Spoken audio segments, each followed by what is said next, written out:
It's 11:59 at Radio Free America, and this is Uncle Sam with music and the truth until dawn. Right now, I got a few words for some of our brothers and sisters in the occupied zone. The chair is against the wall. The chair is against the wall. John has a long mustache. John has a long mustache. It's 12 o'clock, Americans, another day closer to victory. And for all of you out there on or behind the lines, this is your song.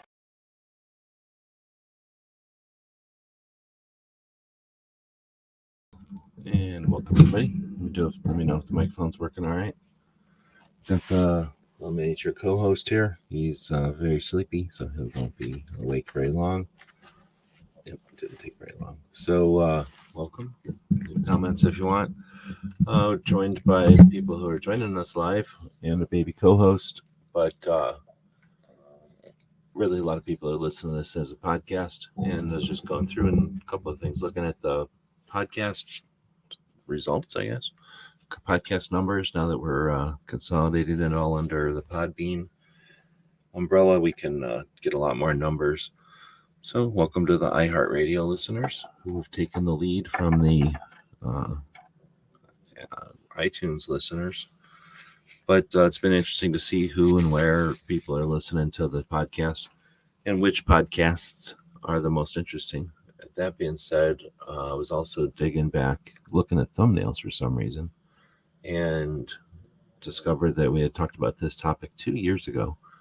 And it seems like one that comes up a lot, but not one that today's topic at least comes up a lot. But it hasn't been technically touched on in a couple of years, I don't think. So we're going to talk about it again. And for those that are listening, didn't pay attention to the title, we're going to be talking about evaluating your reach, resources, and value as an individual Second Amendment activist. Because a lot of people, what do they say? No single drop thinks it's responsible for the flood. And then there's some other thing that has to do with how many candles does it take to stop the darkness or create light in the darkness. So let's get into this. So if there's anybody out there that wants to chat about any of these things live, feel free to say stuff. Otherwise, I'm going to take a look at what we did 2 years ago, and we probably had would we have been using AIs 2 years ago? Possibly. But essentially what we've got in here is assessing your reach, considering the resources at your disposal, the effectiveness of advocacy, community building, compliance and legal understanding, and then personal development. Look, that was an interesting set of stuff. And what is it complete? Is it everything you need? I don't know. Is it in any kind of order? That's another question. So if anybody wants to dig into any of these specific bullet points, I guess we'll say bullet points, we could do that. But I'm paying for thanks to our Patreons. I'll take a second to say thanks to our Patreons. Down here at the bottom, there's a scroll that says our Patreons make it possible. So we're not looking at the dogs, but our Patreons make it possible for our projects like this. Makes projects like this possible. And we thank them. Because otherwise, I wouldn't be able to take the time to do this kind of stuff. So when we're talking about Patrons, one of the things they financially support is a subscription to GPT. And I had started a GPT subscription a while back, and that might be where this comes from. But I don't think it was that long ago, was it? And then I let the subscription slide, and now I've decided to subscribe again because of some of the new features. And they just released something they're calling ChatGPT 40. And I decided, let's put this same question or ponder this same, I guess ask the same question to the new large language model. So essentially, it's just a more current group of more current understanding of everything people have said out there, or a lot of stuff people have said out there, and then it compiles an answer.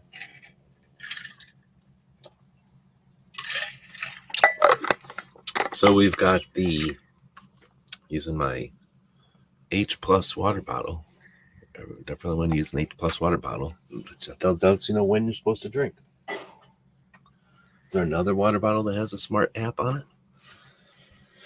All right, so it says, I asked it how to evaluate your reach, resources, and value as an individual 2A activist. I put the caveat in 2024 on there, and he came up with self-assessment, and then evaluating resource, assessing reach, measuring your impact, planning for growth, and continuous improvement.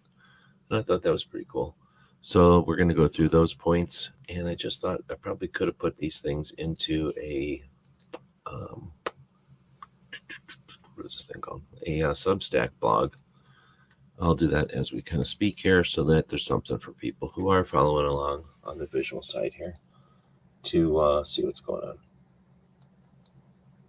And since I'm posting stuff over on the Substack, thanks to all the people that subscribe over there. We get a continual growth over there. It's pretty neat. And we've even got a paid subscriber over there. And that is super cool. Didn't even know that you could have a paid subscriber over there. So it's not like Patreon so much because you're just supporting the blog portion of it, but if more people participate over there, we'll of course incorporate any paid memberships when we do stuff to say thanks. All right, so we're evaluating our reach, resources, and value as an individual activist in 2024. I think for now I can go ahead and just say that'll work and put that on the screen. And there we go. You don't have to look at a little baby dog sleeping. He's completely passed out already. So he was completely passed out. I came in here, started the show, and then I made him wake up, and then he completely passed out again. So he has the superpower of being able to immediately fall back asleep when he feels like it. Hopefully that's a nice soothing. It's like having a lava lamp at the bottom of the screen. It's like having a nice soothing dog that's passed out at the bottom of the screen. A lot of people say you shouldn't have dogs on these shows. I've been told by people that make more money than me. Uh-oh.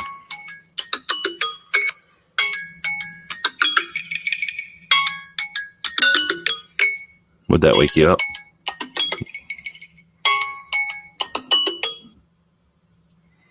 I can tell you from experience that if you're having a dream, that certainly makes the dream get weird. All right, so how to evaluate your reach, resources, and value as an individual 2A activist in 2024 from GPT, the newest incarnation of paid robots. Because you can go up and ask a robot anything you want, and it'll tell you. But if you pay the robot, it tells you more stuff. It uses a bigger piece of its robot brain. All right, so evaluating your blah, blah, blah. Here's a step-by-step guide so to help you with this evaluation. And here's a special bonus. If you're listening live, I can just go right over to my chat GPT over here and ask it supplemental follow-up questions. It now learns as we have conversations with it. It remembers. And that's a big piece. It never did that before. It was like asking a dumb robot the first time you ever asked it. You have to ask it really specific questions. It's going to be interesting to see how it learns our conversations. It learns to follow our conversations. But the first portion of a 5-step plan is to self-assess. That's always a good idea. Maybe when to self-assess and how often. How to self-assess is probably a good idea too. Just being hard on yourself isn't no good, and just patting yourself on the back for no reason isn't any good either. But it says personal knowledge and skills. All right, I've got the ups. Personal knowledge and skills. Knowledge of laws. Ensure that you have a thorough understanding of federal, state, and local gun laws. That's a tough one. That's an ongoing one, especially since they keep adding new ones on there. But where would you put that as important? Knowledge that the laws exist is one thing. Knowledge of the terminology of the laws, I don't know. Knowledge of the implications of the laws, I don't know. Right? So knowledge of the laws, advocacy skills, Assess your abilities in public speaking, writing, and debating. Are those advocacy skills? I guess so. Public speaking, writing, and debating. Guess what? Every single one of those is just like walking or driving. You get better and better as you do it. So just like driving, when you first start, you think a lot about it, and you put a lot of effort into it, and you really are laying a lot on it. Like it's so difficult, and then you do it for a while, and you get comfortable with it, I guess is the way. And then you pretty much think when you're fairly new that you've mastered it, and that's when you get in your wrecks, right? And people don't know this until you get old, but after you've imagined anything that you've done for a while, think about walking. When you're first starting to walk, it's a big deal. You don't know about it. You want to walk. You hear the bigger kids are walking or whatever. You start walking. First thing you want to do is run. You can't run yet, so you fall over all the time. Then you figure out how to run, and you run around all the time. Then you figure out, I got other things to do besides run around all the time. So, you know what I'm saying? And then after a while, you figure out, oh, if I run all the time, I got more potential to get in trouble, fall over or whatever, have less time to figure out where I'm going. So we start to walk, and we get pretty good at walking. And it's sort of the same with any skill, I think. So speaking, writing, debating, you're going to do okay with that. Just start doing it, and it's clunky. You put a lot of pressure on yourself to do it, and then you start doing it, and you figure out, oh, it's not that big a deal. You're going to get into some wrecks. You're going to screw up. You're going to say some things you shouldn't have, or write some things you shouldn't have. You're going to mess up in a debate. So what? Keep going. And then eventually you get to where it's just comfortable. And then hopefully you'll be encouraging the people who are sitting there watching everybody do it to start doing it too, because it's pretty simple. If those are the advocacy skills, then you know what I'm saying? You just got to start doing them. You don't just get advocacy skills because somebody comes down and gives you a bunch of hit points or something. You don't find a magic mushroom and step on it, and then all of a sudden you have public speaking skills. Social media savvy. Evaluate your proficiency in using social media platforms for advocacy. All right, that's pretty interesting because people can have proficiency in social media all day long, and they can advocate for advocacy all day long, but it doesn't mean they've mixed the both. And there's no perfect there. If there was, we'd have very successful Second Amendment activists. We have very few, if any, successful Second Amendment activists. We have the most successful of what we got, and we got people who are successful that kind of do it, but we don't have super successful advocates out there. Can we? I don't know. I don't think there's any law against it. They just haven't done it yet. Nobody's tried. All right, so that's what the robot thinks your personal knowledge and skills portion of the self-assessment are. Next, we get to network and influence, your connections. Consider the strength and extent of your network within the Second Amendment community and beyond. That's interesting because I don't think your strength means you can go over to somebody's house and have dinner or something. I don't think your strength is like whatever you tell them they do. I don't think strength is just because you know them somehow you wield any kind of influence with them. Strength can be lots of things, right? And then extent to your network. Again, did any of those things apply? Just because you know somebody doesn't mean you're part of their network or you're in their network or they're in your network. And on the other hand, your brothers and sisters can be in your network because they're your brothers and sisters, but they could have no interest in what you're doing, and they're still in your network. So having people in your network is great, and it can be used. Again, you can have a huge family that could give a crap about what you're doing. You're still in their huge family, and you still have obligations to them, and they have some obligations to you, but they're not going to care about every hobby you got, every interest you've got. So I don't want to say that connections and the size of our networks has much to do other than understand what it is, because its significance can be varied from large to small, right? You can have a small group of friends, but if they're the president and the ambassador, that's a pretty important small group of friends.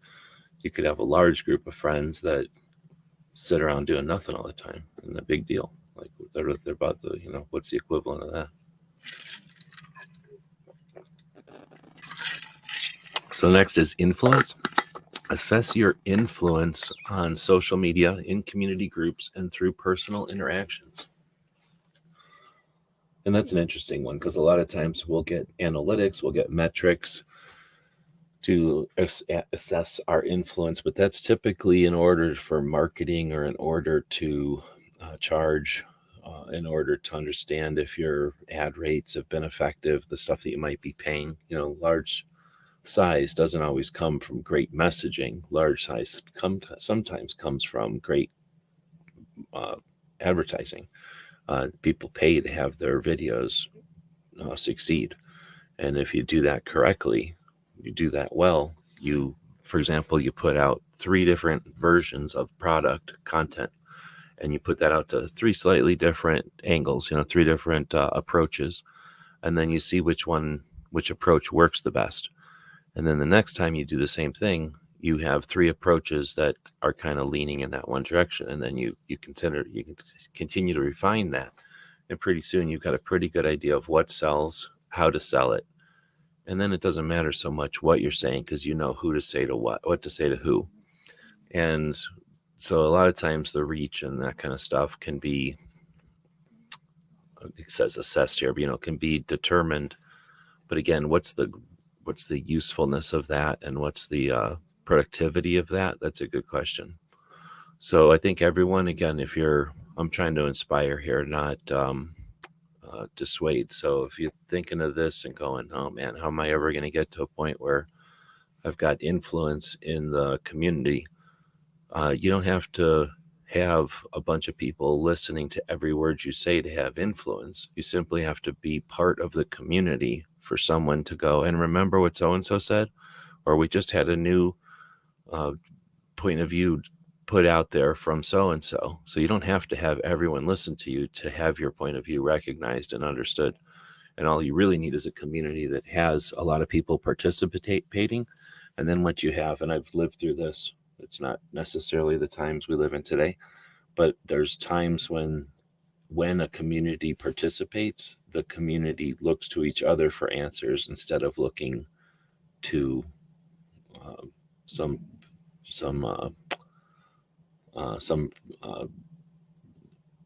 something else for answers. The community can find answers within itself when it has a bunch of people who are good at discovering. So I think their influence isn't necessarily just a numbers game. And often when we're talking about how successful your YouTube channel is, or how successful your company is, or how successful your attempt at marketing has been, it turns into a metrics game, right? And metrics are almost always, I don't know if it's by necessity, but just they're typically focused on money. And if you've made money with your marketing, stop that from falling off the top of the table. All right, so that's the beginning section, self-assessment. And this, I think the robot did a fairly good job of picking things that are useful for assessment. Is there anything in here under personal knowledge and skills or network and influence that you would add? Or would you add something besides these 2 things or do you add something when you do your self-assessment? Another question to ask would be, or to answer if you want to, and this can be, actually type it out if you're out there listening, or just, when you're thinking about this yourself, is it worth doing what I'm doing? Why am I doing this? How often do you do these self-assessments? Are you even doing these self-assessments? And then again, are you doing them when you're feeling like shit and you're going to pick on yourself? Are you doing them when you just had a win and you're really just patting yourself on the back? Or are you doing them maybe at a scheduled time, so you're going to evaluate no matter what the circumstances are? And you don't have to do any of these, but the people that are getting to where they're getting to go, getting to where they're going, does everybody get where they're going by luck, or do people get where they're going because they thought about it and they created a plan to get there, and then they did things along the way to assess that they're on the way to that goal?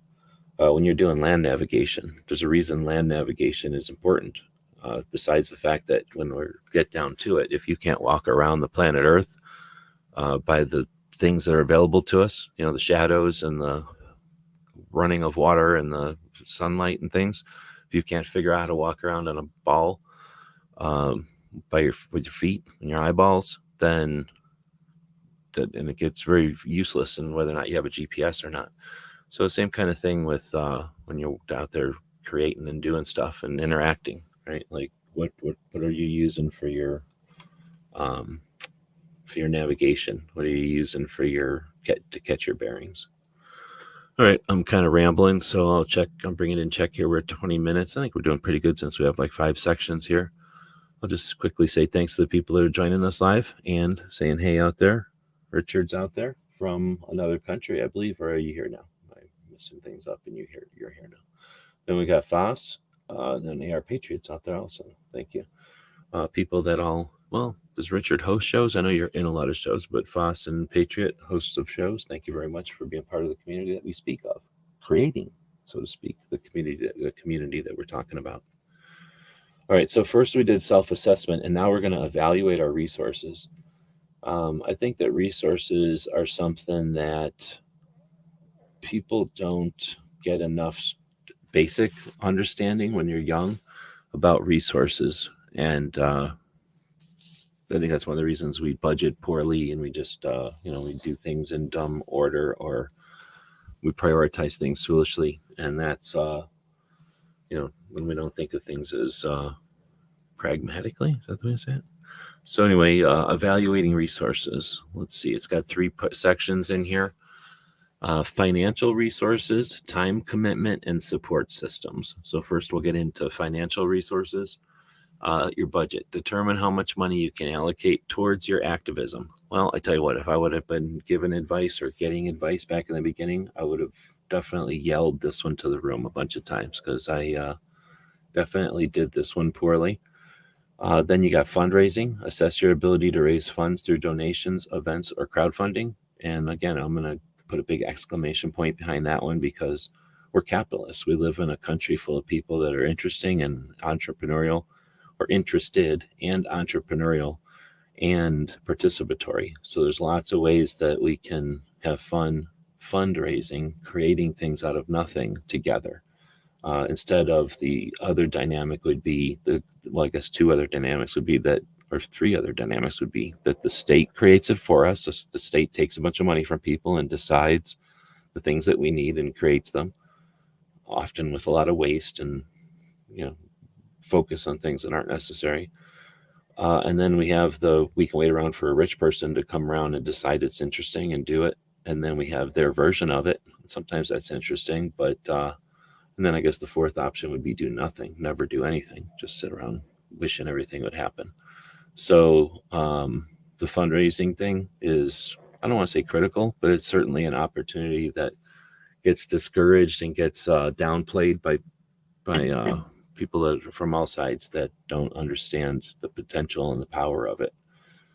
And then it gets abused. So then, of course, there's people that are sad and sorry and they get all worried about anytime anybody talks about it, because they've been either abused by that or fear that. All right, then we get into time commitment, which, is time money? Money is time, right? But time commitment, availability, evaluate how much time you can dedicate to your activism on a daily, weekly, or monthly basis.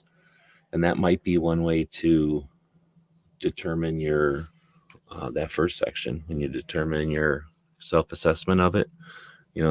Are you spending the amount of time you wanted to? Are you getting to spend enough time with your activism, or are you devoting too much time to it, I guess? Then I guess you would also want to say the time spent on it. You can spend all kinds of time doing nothing, spinning your wheels, right? A bunch of time wasting everybody else's time, a bunch of time just, I don't know, repeating everybody or something. So make sure that your time is useful, perhaps, too. But this is evaluating your resources portion of evaluating your reach, resources, and value. Then the next one is support systems.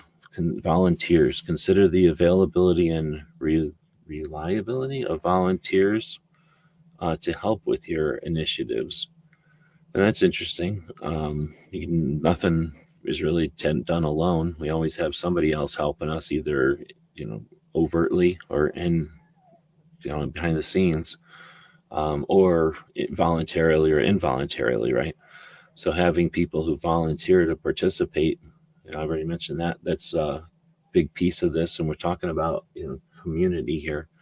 to some extent. So doing things that are creating projects that have other aspects that have larger, more working pieces than can be done with one person. That's interesting.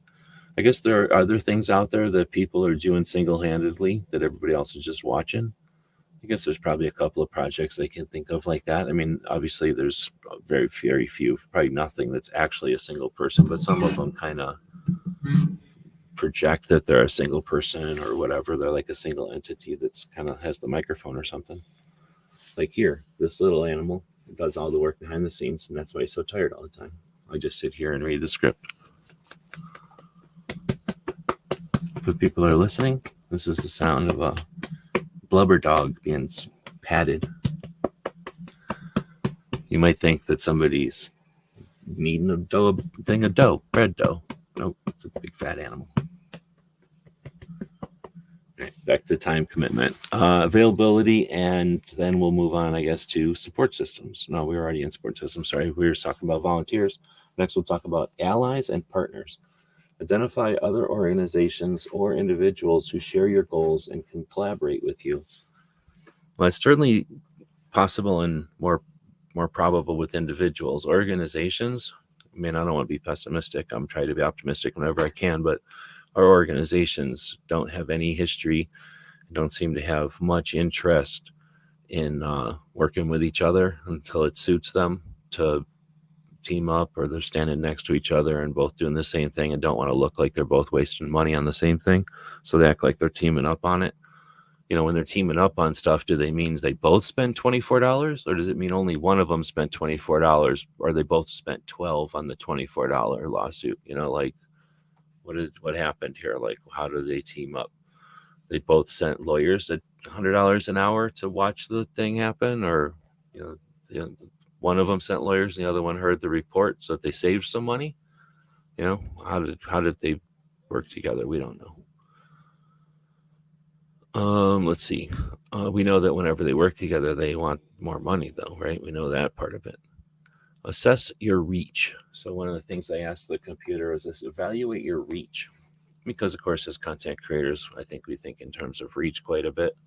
And again, since we don't have a lot of money going forth here, it's not like somebody has to pay to have their Second Amendment rights, and we made it cheaper. You know, our efforts having effect, right? Are they, and how big is that effect, I guess? I've started drinking seltzer water. For anybody that's interested, generic seltzer water, which tastes pretty good, actually. It's just like drinking unflavored soda, but it turns out it dries your mouth out. So I'm guessing the CO2 bubbles are actually drying my mouth out more than the water part. I'll have to get a different blend of it so that I have more water than CO2 or something. But it's pretty good, except for the part that it dries your mouth out when you're talking, I'm discovering. Let's see. So audience analysis. We got demographics. Let's see. So we're talking assess our reach, I guess I'll say. We have two sections in here: audience analysis and communication channels. This one, I didn't proofread this. I just started digging into it. I let the robots go, and then we either agree with the robots or we have issue with the robots. This part, I'm not sure what's happening. Dang, Krabby's throwing $5 at us. You know what happens when people throw $5 at us? Sorry, but this was what happens. There's a lot of people who won't like this portion of the show because they hate animals. They hate dogs in particular, and they don't like mixing dogs with 2A. But on this show, when somebody throws a super chat in here, we get, in this case, a Zesty Paws probiotic bite for gut health. So not only is this a special treat for him, but we're helping improve his gut. Mentioned earlier, he's got a big fat gut. Look, his guts are so fat that his tongue can't even fit in his own body. So we're going to give him one of these biscuits. It turns out he wanted to eat the biscuit. All right, so there you go. Now, I don't know what happened. Is she sick? But the other dog has definitely heard this dog eat a biscuit at this point. The house isn't that big. Is she even in the house? Are you in the house? Hey. I guess that other dog's off the biscuits. She feels that she has good enough gut health and she doesn't want a biscuit. Is she even here? Hey. Hey. Dang it, she probably ran away again. Hold on. What are you doing? You sick? Come here. Come here. Maybe she doesn't like these biscuits. It's not a good sign for these biscuits. Do you want to eat this biscuit? As soon as she figured out it's a biscuit, she was interested and she ate one. I don't know. She's moody. She's a very moody animal. She's got issues. But anyway, so thanks for the super chat very much. And yeah, both the critters got their biscuits. This dog is a little jealous that Mello also got a biscuit, but I would say he's going to work on that, but he's not going to work on that. He's just always going to be jealous that any other dog gets a biscuit that he could have ate. It's just the way he is. It's his nature. It's a very greedy animal, just when it comes to food, though, and pettings and attention. All right, so we're getting back to, oh, well, hold on. Do all right there, guy? You going to be able to swallow that ever? Oh, as soon as I bring the camera back, he starts being gross. You be all right? All right. Now go be gross in the corner. All right, so we're going to assess the reach with audience analysis and communication channels. So, all right. Okay, I guess I get that. Like how many people are you reaching, and then how are you reaching them? That's the way I'm going to, right? So with demographics and engagement metrics, they're saying demographics, to understand demographics of your current audience. Sounds good. You're going to assess your reach by understanding engagement metrics to use social media analytics to evaluate your likes and shares and comments and follower growth. I guess I dig that. So they're saying that, our audiences are important because, we're saying stuff for a reason, hopefully. We're not just saying, well, I understand the people that want to say stuff for the record, right? There's people that want to just make sure that there's information out there. Investigative reporters aren't looking for headlines, right? But then there's headline reporters that understand most people are trained that they're supposed to listen to whatever sensationalist shit. So there's those headline writers and the headline, what's the word for that? I guess just writers, reporters, headline reporters that are only going to ever report on, headline type of shit. So I think we do have, well, there's a place for both of them. I don't know if we have a need for both of them. So anyway, digging into it, understanding your current audience is interesting and useful. For right now, it's super frustrating having dozens of people listening live on multiple channels, and there's only like a handful of people that chat. It's even worse when you get a bunch of people listening on all kinds of podcast platforms and then very little feedback. At least when I kind of came into this whole thing, I was putting stuff online from about 97 to 2009. So for maybe whatever that is, a couple of years, 12 years, where we're putting stuff online and getting some amount of feedback. And then starting in 2009 up until now, up until maybe the last couple of years, there's been a lot of immediate feedback, a lot of live shows. So coming back from live, this seems really slow. This seems really clunky and old-fashioned to wait for an email or to wait for something to go live and then wait for comments to come in. It's just not the same. It's not, I don't want to say intimate. It's just that it's not as urgent. Like if somebody's having a conversation, blah, blah, blah, I think this, I think that. The live commenter can say, I think a third thing. And now the conversation can turn and the conversation can get more nuanced because of that input from that live viewer, where a comment coming in 2 weeks later is interesting. It's just never going to have that impact. So for those people that are listening live and don't participate, yeah, you're the one not doing the impact that you have, which is immediate. But anyway, I think that's one of my issues is that we don't have that live audience anymore. We have people that are more spectatorish, so they're just watching instead of participating. It's kind of like when you go into movie theaters with a bunch of kids, then they're going to be yelling at the movie and making noises and doing whatever. You go into a movie theater with a bunch of old people, they're just sitting there sleeping probably. All right, so assess your reach. The demographics and engagement metrics. Use social media analytics to evaluate likes, shares, and comments. I would say there's way more to it than this, but for the sake of moving on, we'll move on. If anybody ever wants to have a conversation about specific things that we bring up on these Tuesday workshops, that's what it's all about. To poke some things, but not necessarily to get down into the weeds, but we can. And especially if you've got a specific thing, one, we can use it as a learning indicator, an example, or if it's something private or unique or something, we can take it off here and just work on your specific thing if you're interested. Let's see. Then we've got the communication channels, your online presence and your offline presence. So your online presence, assess your reach across different platforms. And then they just have a bunch of platforms suggested here. All right. And then your offline presence, consider your visibility in local communities through events, meetings, and public appearances. So that's interesting. I would say that there's more than that. There's your social presence, which I think is what this first section is, what they're calling online. You've got a social, the people that do pay attention to whatever it is, Twitter, Instagram, whatever. YouTube is a little tougher. And, it's like saying following the news or something. Then you've got what they're calling offline presence. I would say is like your persistent presence, because you've got I've seen that guy before. And then you've got I watch this guy. I like to think of somebody who's a consistent guest on other people's shows or is a consistent expert for a specific issue. Those are persistent presences. And so you got I think there's more nuance to this one for sure.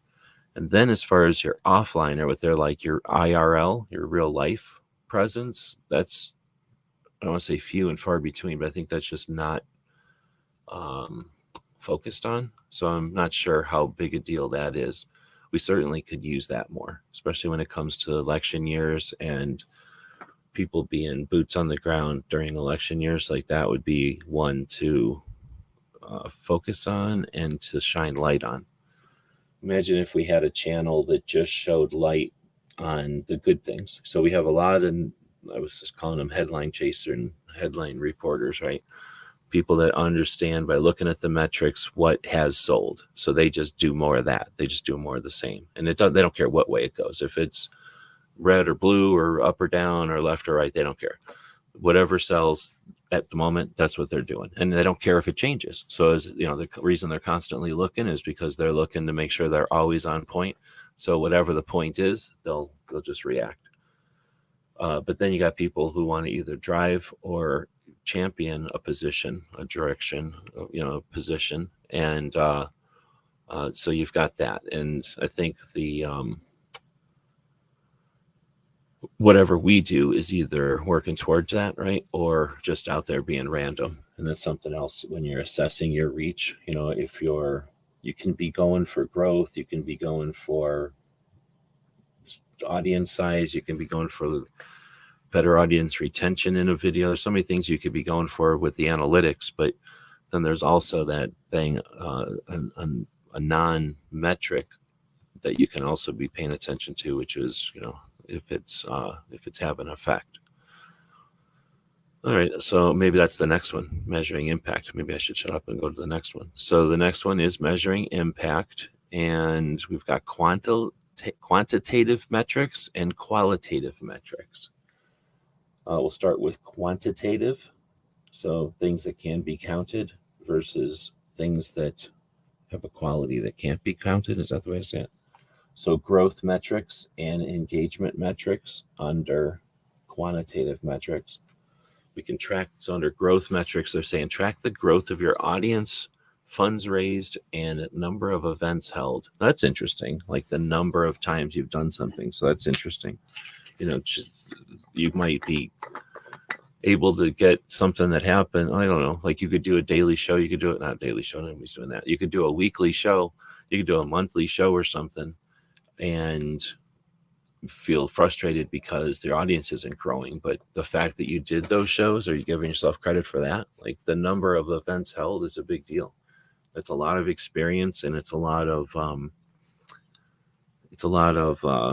waypoints that can't be removed. Like once you've done something, it exists, and nobody can say that gun owners aren't. If you're if you're getting out there and let's just champion an amazing effort, champion suicide every Saturday afternoon, suicide awareness and mental health, right? Mental health awareness and suicide prevention, I guess I should say, every Saturday, right? The fact that isn't growing as fast as somebody might want, or getting the reach that somebody might want, the fact that it exists is a massive quantitative metric that often doesn't get the importance, the magnitude, or the acknowledgement for the magnitude it has. I mean, that's the way I say it. Think about how long you've been paying attention and how many entities have been there the whole time. How many variations? How many I guess variations of the same show have you seen come and go? There's a couple of shows that have probably been there as long as you've been doing stuff. There's probably a couple of channels that are still there. But unless they're engines with, crews and making money behind it, and they've got a financial interest in doing it over and over and over, how many of them that are doing valuable, useful, important stuff? How many of them that are contributing directly and not, being paid to participate? But how many of those have come and gone? So I'm using that not to be doom and gloom, but to say, give massive credit to the people that are out there putting the time in for very low return, other than the fact that it exists, and they're not getting huge and they're not raising funds necessarily. That might not be their focus, of course. Their goal, of course, is not to do that, but it's very difficult to continue doing things when those aren't even on the table. Let's see, engagement metrics measure interactions on social media and attendance at events. And that can be a double-edged sword. Every time you see something grow, it's awesome. But then if it doesn't maintain growth, that can be frustrating. So understand that things fluctuate in their cycles, and it's super difficult to understand cycles until you've lived through a few of them. Because, you start something, a business, a journey, project, whatever, right? And you're going to have some ups and downs and ups and downs and ups and downs and ups and downs. And eventually you get to where you hoped you'd start, and you got there. And then what do you do? Do you quit? Do you start over? Do you keep going? That's a hurdle. Did you plan for that? So now you make that decision and you push forward, right? You either kept going, or you started over, or you did something. And then guess what? You either started over and you got to that same point again. Did you plan for it this time? Or you kept going, and guess what? It all is going to come around. So you're going to have ups and downs, and you're going to have people come and go, and you're going to find yourself at these places where you go, oh my goodness, I just got done with another cycle. Now I know what they're talking about when they say these things are cyclic. And you don't see these cycles until you're in them. And I don't know how old you are, but think about them. And, it's a tough one to measure. So the attendance of these things, what are you comparing that to? Comparing it to what you wish it was, comparing it to what somebody else's was, comparing it to what it was last year. So, did you have the same people last year? So again, I'm not here to pat you on the back and say everything you do is amazing, but at the same time, you can't be saying I've done nothing decent. Like I didn't do anything good, because if you did something, you did something. If you're doing something, you're doing something. Let's see, qualitative metrics. So the quality of the metrics, maybe, I don't know what this one means. You got feedback and you got success stories. So collect for feedback. They say collect feedback from your audience and peers through surveys, comments, and direct conversations. That's interesting. I need to take a moment to suggest, or to let people who might be listening to this know, no, there's not like a giant loaf of stinky cheese off gassing this is the little puppy has now decided to fall asleep completely, and it's just making this little snory noise next to me over here. I don't know if the microphone's picking that up or not, but I feel like I've got sounds like a horse is sleeping next to me. Maybe it's just the way his angle of himself is. Okay, so we've got the collecting feedback from your audience through surveys, comments, and direct conversations. Yeah, I wouldn't say that today because we got over dozens of people, like dozens and dozens technically of people watching and very little feedback. Then I've gone to shows where we got like 8 people and we're just having a good old time because we all know each other. We're having a massive conversation. So sometimes it's the environment, sometimes it's the what's the word? Like the tradition. And I think what we're experiencing is just a phase change, maybe, of audience, where audiences that had been the let's talk in the audience, let's participate, let's be part of the crowd, have moved on, and that'll happen. And then you've got people who, if they don't see people having conversations or doing a lot of feedback in the comments and no one's asking for it, you end up with audiences, just people, spectators, I guess, just watching. So that'll change. And it's not like it's one or the other one's better than the other, because trust me, it gets the reason we built gun channels is because it got so bad with people just being horrible in the comments. There was a time when it was such a big thing to have conversations going, I guess, in the comments section, that people got real worried about it and like real defensive, and literally I'm pretty sure people shopped out where to hang out because of the amount of time they could get on the comments. It was crazy. It was a big part of people's experience, and maybe that had to do with we were watching it on computers back then, and now people are watching it on phones. Who knows? There's probably multiple pieces to it, but whatever it is, we're seeing a change in the and just as a podcast, how do you have feedback from a podcast? I mean, it can happen, especially if you encourage it, if you ask for it, or if you encourage it by offering something, in return for it. But it's going to be slow. Like you have to create the product, a comment, like the piece of content. It has to go out, it has to be absorbed, and then the person has to comment, and then even there's a lag when the person comments and it shows up in your whatever feed. There might be a lag there by the system, and just by the servers involved. So there's just going to be some kind of different amount of pace. That's the right word I'm looking for. In the feedback from live conversations of the 2000s, the mid to 20s. I'm gonna call it the feedback from the 10s is never going to be the same as maybe it'll be different, but anyway. So you got your feedback. Then we'll get to success stories. Document instances where your activism led to tangible changes, such as policy shifts or increased community support. Well, that's certainly interesting, and I would hope that everyone can experience this. I mean, that would be neat, but I think it might be unrealistic. Tangible changes for sure is possible, but policy shifts, I'm not sure about that, unless your focus is on attempting to shift policy, and then increase community support. I think that's possible. I guess the policy shift one I hesitate on. It'd be great, but I don't know if I'm going to use that as a measure. Hopefully we just have a lack of policy going forward, so you can't measure that, so I'd probably leave that one out. But the robots know what's best for us, so they left it in here. But what do you think?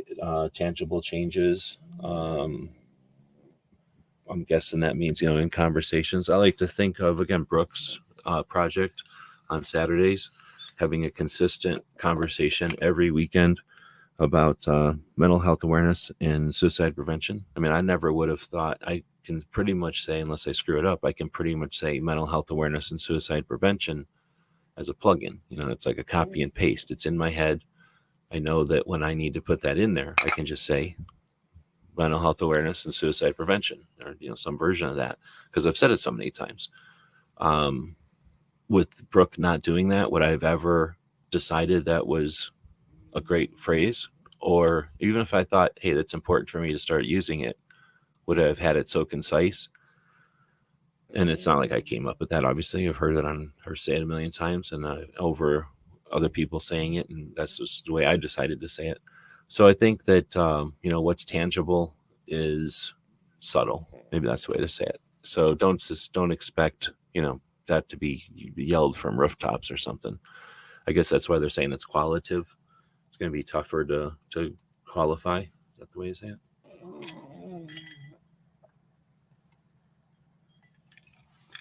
All right. Getting to section 5, planning for growth. This is awesome. So we asked the robot how to evaluate your reach, resources, and value as an individual Second Amendment activist in 2024. And I'm glad that it brought this one up here. And from what we wrote in the one 2 years ago, this is different. This was an addition. I wonder why my internet's going bad. I'm paying good money for internet. Come on, man. Is it disconnecting? I'm getting a bad internet signal. I should have good internet now. Anyway, plan for growth. Set goals, develop strategies. Goals are super important, right? So they say short-term goals, define what you want to achieve in the next 6 to 12 months. Long-term goals, outline your vision for the next 2 to 5 years. There was a time when there was quite a few interviews happening. I would say the 2020 era there, and a year or two ahead of it and after. Not so much anymore because people have kind of calmed down on it, but there was a time there when the activists were activated and people were interested in them, and there was quite a few interviews. And one of the things I like to ask whenever I hear an interview that's interesting to me, especially on a project that I hope will last for a long time, I'll ask them, if they're accepting questions like that, I'll ask something like, what's your 5-year, 10-year goals or outlooks or something like that? Where do you see the company in 5 years, 10 years? Where do you see the organization? And hopefully you're doing that for yourself too, because again, you can have a lot of fun just sailing around or rowing around or floating around in a boat. You can catch a lot of fish that way, and you can just really enjoy yourself. You're definitely going to pay as much for that boat for that 5 years of floating around that you would have paid for that boat if you would have been going somewhere for 5 years. And if you would have been going somewhere for 5 years in a boat, how many times would you go around to planet Earth? It only takes 40 days in a balloon, so it probably takes like 10 days in a boat. I have no idea. But I'm just saying, if you've got a goal in mind and you spend 6 years getting to that goal, even if it's the toughest goal ever and it took you 6 years to get there, that's something compared to spending 6 months, 6 years, whatever, just floating around, just doing, just being another person out there floating around. When you think about the bigger picture, we're talking about Second Amendment advocacy here and the implications and the potentials for it ultimately, right? Is it better to have a bunch of boats floating around that people have to decide, is this boat going somewhere? Is this boat just on a weekend 3-day adventure? Like, what's going on? Is this boat here for the long haul? If you've got a bunch of boats that are all set out in different destinations, we're going here, we're on a 6-year adventure to this, we're on a 2-week adventure to this. It's just a different scenario. So, where is your projects, where are your efforts in the big picture when someone's going to the TV guide of Second Amendment stuff? Are you a little dot that's on a path to something? Or are you a little ping pong ball that's bouncing all over the place? Or are you just a little thing swirling around, doing nothing, a little thing caught in a vortex, or just randomly a little feather in the wind? And you're allowed to do whatever you want in this free country. I'm not saying we should have all of one or all of none of the other or something like that. But where are you're deciding what you're putting down. You're deciding what your projects are. You're deciding what you're doing for the people that are out there. What are you competing against, and what are they doing? Again, if you've got a whole bunch of people that have got destinations and goals, we have a couple of them out there. We know people that call their shots and they point at them and they say, this is where I'm going. And then there's people that don't have the courage or the gumption to even do that because they know they couldn't, so they don't. And they just make it, just float around. I don't know. you can, I'll shut up about that. So then you got your develop strategies, content strategy, plan your content for social media, blogs, and newsletters. That's a nice thing. There's, it's good and bad about social. A lot of the social, in fact, a lot of the social that does the best or has the best results are the socials that let you schedule. They're the socials that let you create content now in batches and set them out. And that is for multiple reasons. One is because it makes it possible to not be tied to your project, which is not possible. I mean, if you had to, I don't know, do anything that you had to do every part of it yourself, you'd get very little of it done, or you wouldn't do it at all. So understanding that everything is modular, everything gets done by multiple people with pieces and puzzles and stuff. The overall efforts that we have to do as content creators, if you're babysitting your socials, you're babysitting your socials, and you'll just be a social babysitter for your entire thing. You might get really good at it, and you might be the best social media babysitter out there, but a social media babysitter isn't doing everything else. They're tied to their socials. They're literally the babysitter. They have to be there next to their socials, otherwise their socials suffer. So you can have different approach to that where you schedule things, and typically the most successful things are just clinical. They're just out there dropping their posts, and everybody else is just watching, and they don't care because that works for them. It doesn't really make a community all that awesome. It's just, place thing out there dropping stuff, but it, there's a spectrum there, and there's somewhere in there's a good happy medium for everybody. But you can schedule that stuff, and you can schedule it and supplement. You can schedule stuff. I certainly do this in my projects, is schedule things that are, I don't know, rigid or solid or there that you can schedule, and then supplement. Hey, the dog was farted today, or look at the dog doesn't smell so much today, or whatever. Just something for the day you can post, but you can also have those scheduled things in there. So massive potential there for content strategy on the socials. Same with blogs and newsletters, of course, because you have to schedule. You literally write those and schedule them.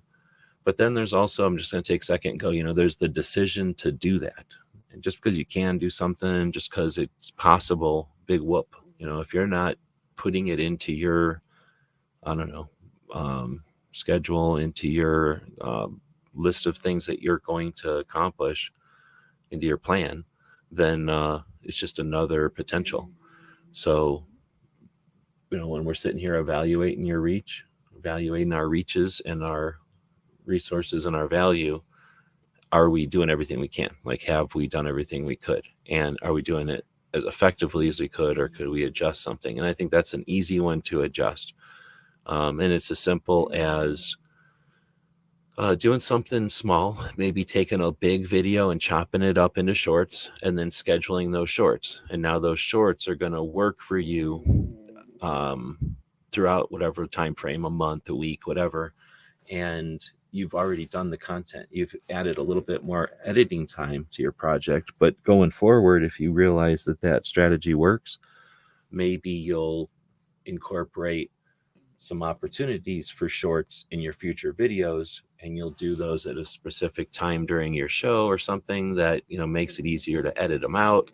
And now it just becomes a very quick addition to your editing tasks, and now you get a bigger return on it, and maybe a return on a different platform like a TikTok or a Twitter or something that uses a more short format, vertical type of thing than your wide format, long form video that you spent all your time on.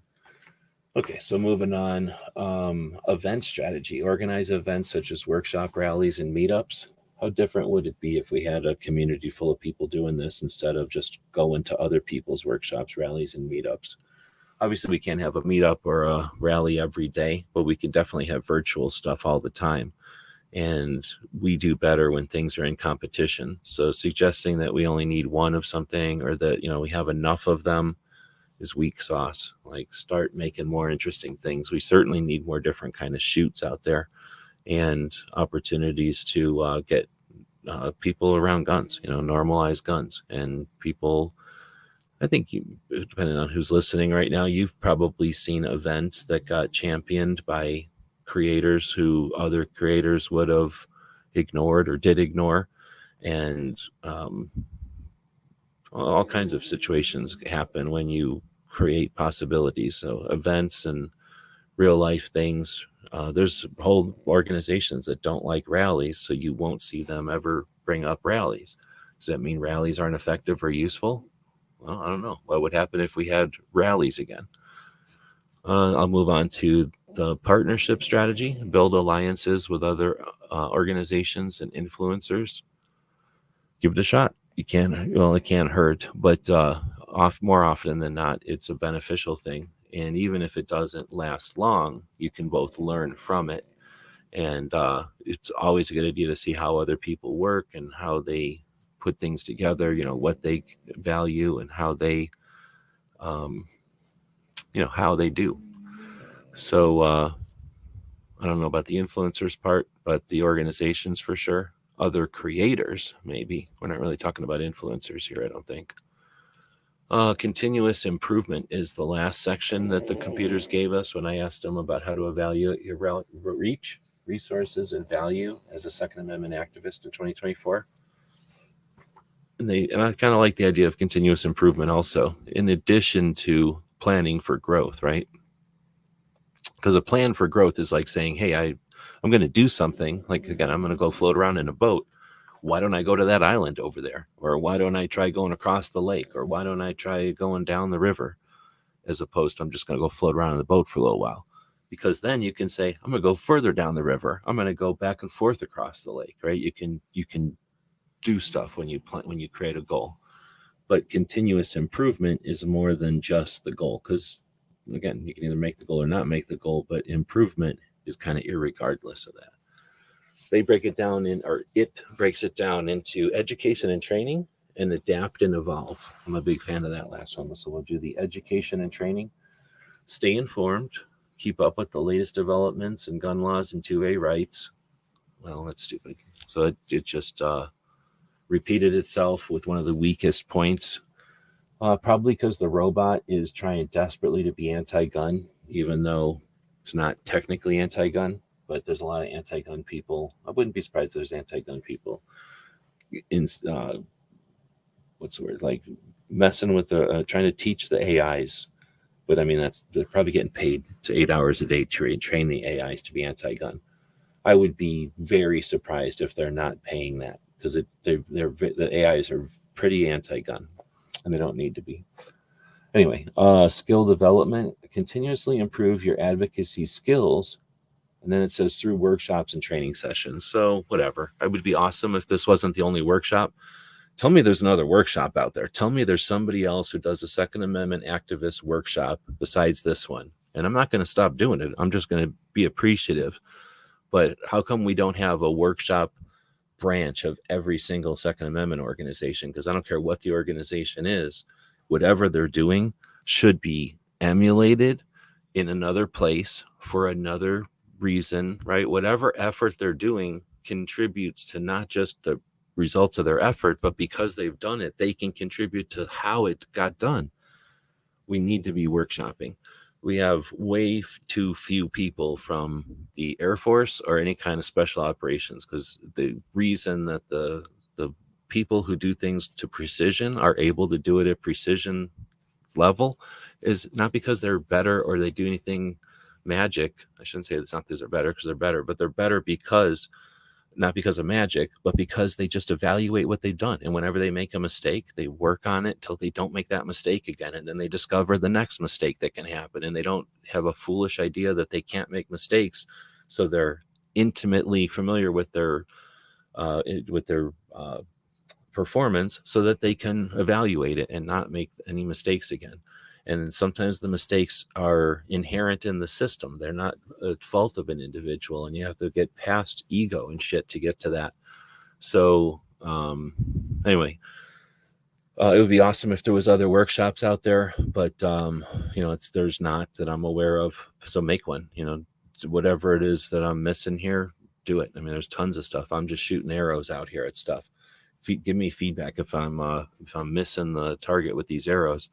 I'm not aware of everything. I don't have skills in every aspect, but if I don't, I can bring somebody in here, and if I have some skills in it, I can at least talk about it so that we can get this stuff on the table. But I was going to say, continuously improve your advocacy skills, period, just by doing stuff. You don't have to go to some workshop or training sessions. They don't exist. Continually improve your advocacy skills, period. Like, end of sentence. Just keep doing it. Like, there is no way to do it. The way to do it is to go do it and do it in your way, right? Hopefully the rest of this was talking about, whether or not you feel you're doing it the way you want, or if you feel it's time for a change or a different direction, but do it. And then the last piece, adapt and evolve. I'm all about adaptation and evolution. So it says feedback loop and innovation. So feedback loop, regularly review feedback and adjust your strategies accordingly. If you can't do that, if you're not willing to do that, then you're just, you're a one-trick pony. No need to do that. It's not a successful strategy. Look at game theory. The game theory, essentially, lots of different ways to break down interactions. And they do this for all kinds of reasons. But whenever you look, every time I've looked at game theory, the strategies that evaluate, or at least have mechanisms for evaluation, mechanisms for change, succeed. Anything that uses the same thing over and over, the one trick pony strategy, never works. It can have success. It's like saying tic-tac-toe. If you always chose heads or you always chose tails, you'll have success, but you'll never win. So there's not a trick to win tic-tac-toe, but as you get more complicated systems, more complicated games, so to speak, you can find strategies that will succeed way beyond. And most of the most successful strategies can adapt. So get used to adapting. If you're the type of person, for whatever reason, you're super concrete, you don't like the idea of change or adaptation, try little things, if you just to experiment and to see if this is correct or if it works for you. But it could be little things from, if you tie your shoe on your left foot first all the time, just stop that habit and break it and tie the shoe on your right foot first, or try, tucking in your shoes or tucking in your jacket before you do something else. Just change some little habit, and that can let you know if you're able to get this, and you see the value in kind of checking your assumptions, or you're checking your the things that you're not evaluating. And then innovation, explore new methods and technologies to enhance your reach and impact. We live in the time of AI. That's not only to say, did you even know what AI was 3 years ago? Nobody did. We heard about it in some movie or something, but we're living with it now, and it's all over the place. Like, it's seriously getting everywhere. It's hard to find places where it hasn't gotten into somewhere. And some of that is because everybody wants to see the latest new thing, but some of it is because there's a lot of people out there selling it. But some of it is, or a lot of it is, because it does offer new things, the same way that calculators did, the same way that cars did. So we will have times of innovation. The internet, we all are using it. We're all taking it for granted right now. Some of us are old enough to have lived before there was such a thing, and then through its clunky beginnings, and now, as wherever we're at now, we all think it's super fast and high speed. We ain't seen nothing yet, right? What the hell are we thinking? It's like, it's crazy, going to be way faster. Whatever we think we got today, go look at a flip phone, right? Go look at a brick phone. What are we thinking? Like, come on, we're going to have magic holograms dancing in our eyeballs or something pretty soon. So whatever's next, as Second Amendment activists, we want to be waiting around for that. I don't think we need to try every new trend, but if we don't have somebody trying every new trend, we're failing. So get used to exploring new things. Don't waste your time on everything, but encourage those who are able to, explore drones, or explore 3D printers, or explore, whatever, the different branches of stuff. Offer support and interest, and where we can, we'll incorporate that stuff and we'll use those in the collaborative nature to improve everything. All right. Well, we haven't had much comments in a while, and I'm guessing that people are not listening anymore. So we'll wrap this one up. It says, by following these steps, you can effectively evaluate and enhance your reach, resources, and value. I don't know. Let me know if that actually did it or not. I thought it did a pretty good job of touching some aspects of evaluation. And we're talking about a fairly organic, is that the right word? Like a fairly the thing without boundaries, right? We're talking about a thing that has a lot of angles to it, a lot of ways to approach it. So to have something to start with, I guess, again, or another way to approach this after a few years, I think it did a pretty good job. We'll wrap this one up. We'll say thanks for everybody who's been listening on the live. If you've been listening as a podcast, we appreciate it. Like I say, the iHeartRadio has recently overtaken the iTunes, and iTunes pretty much had been, whenever we didn't have all the numbers kind of all together, and I'd have to go look at all the numbers. I always kind of suspected iTunes was always the top. I mean, even though I didn't verify it all the time, it tended to be towards the top. And I was never sure if that's because we somehow market better on Apple, or there's fewer other things to listen to on Apple or something, or what that's about. But it is interesting to see iHeartRadio has taken the lead, because that's probably the one I have the least experience with. Although I hear it a lot. One of the radio stations out here must be owned by it or something, because they talk about it all the time. So I've been aware of iHeartRadio, but I haven't really used it. But it's interesting to hear that, or see, I guess, that the people listening to the show are on iHeartRadio. Now, as I say this, it'll take time for this video to become a podcast, and then that podcast to be aired. So whenever you're listening to this, and then whenever you listen to it after the fact, right? So it's going to be much later than when this went live. So it's probably changed by then. But I'll encourage everyone who's listening to a podcast out there to leave us some feedback. It does help more than you can imagine with the logarithms or the systems, the mechanisms, so to speak, underneath the internet. It helps when people leave comments on the podcast more than anywhere else. I went over and over about how YouTube comments are kind of hand in hand with the videos. Like, it's a very big part of YouTube.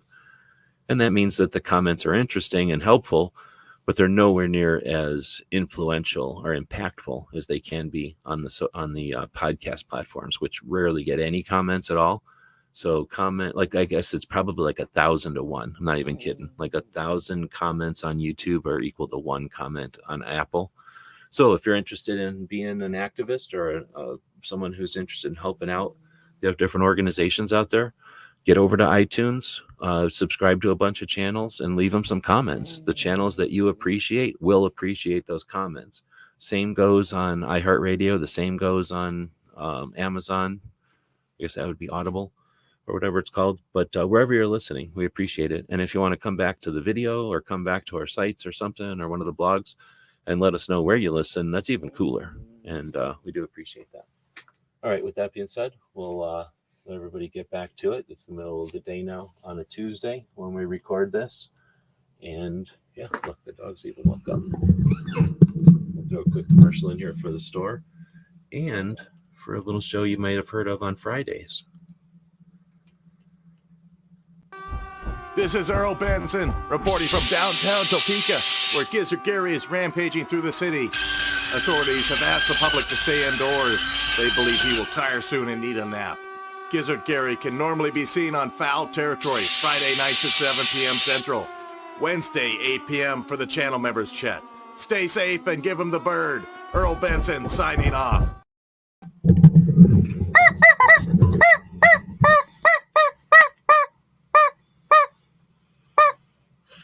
Sir, why are you in Barry's fishing net? He ran right into it. Get your stinking paws off me, you damn dirty apes. First off, that is incredibly rude. You ran straight into Barry's fishing net. It's ruined. How is Barry gonna fish now? I'm just trying to find some patches and some stickers. Well, all you have to do is go to gearwebsites.com and you can find 2A-related stickers and patches. And even if you need web consulting, technology consulting, 3D printing, anything like that, gearwebsites.com. Now, please get out of the net. I'm sorry. Jerk.